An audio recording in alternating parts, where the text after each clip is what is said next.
here are some of the most intense VR workouts I've found. And these are the main ones I have in my rotation right now. So the first is high volume bodyweight squats. Now, this is a great way to build resilient legs and improve your knee, hip, and ankle mobility.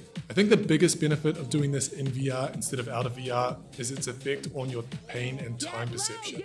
So if you were to do 100 bodyweight squats in front of the mirror, well, you might be able to focus on your form a little bit more, but it would be a pretty horrible experience. On the other hand, if you just played a couple songs of Pistol Whip, you would accumulate a similar workload, but time just flies by. And my favorite squat games include Pistol Whip, the WebXR game Hoverfit, substituting the running portion of Shardfall for squats, and FitXR.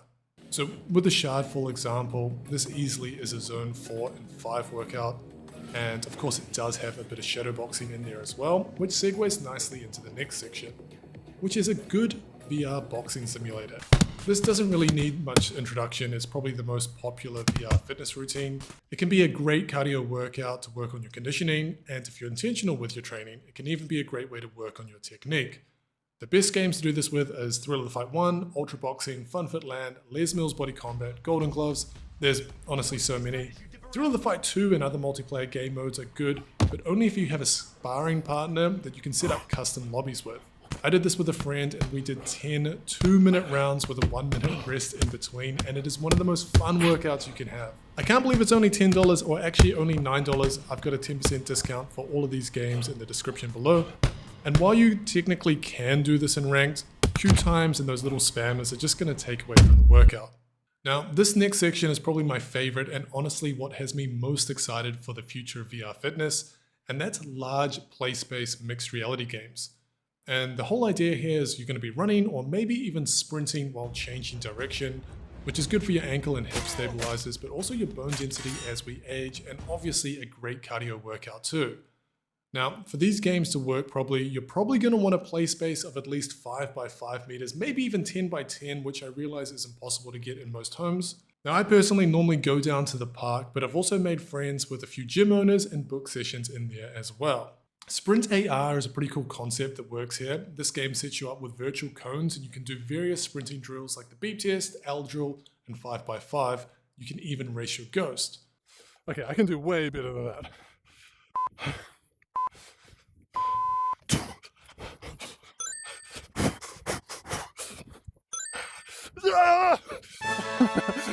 Oh my god.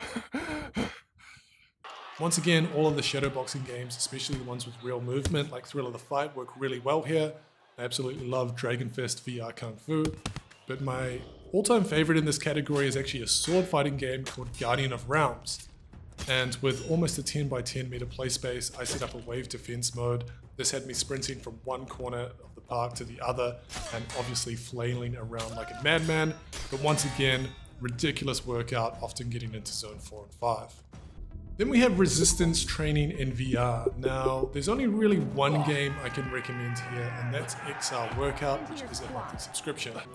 Now, essentially, you can set up your own workout with different moves like squats, planks, push-ups, even tricep dips on a chair, and wall squats.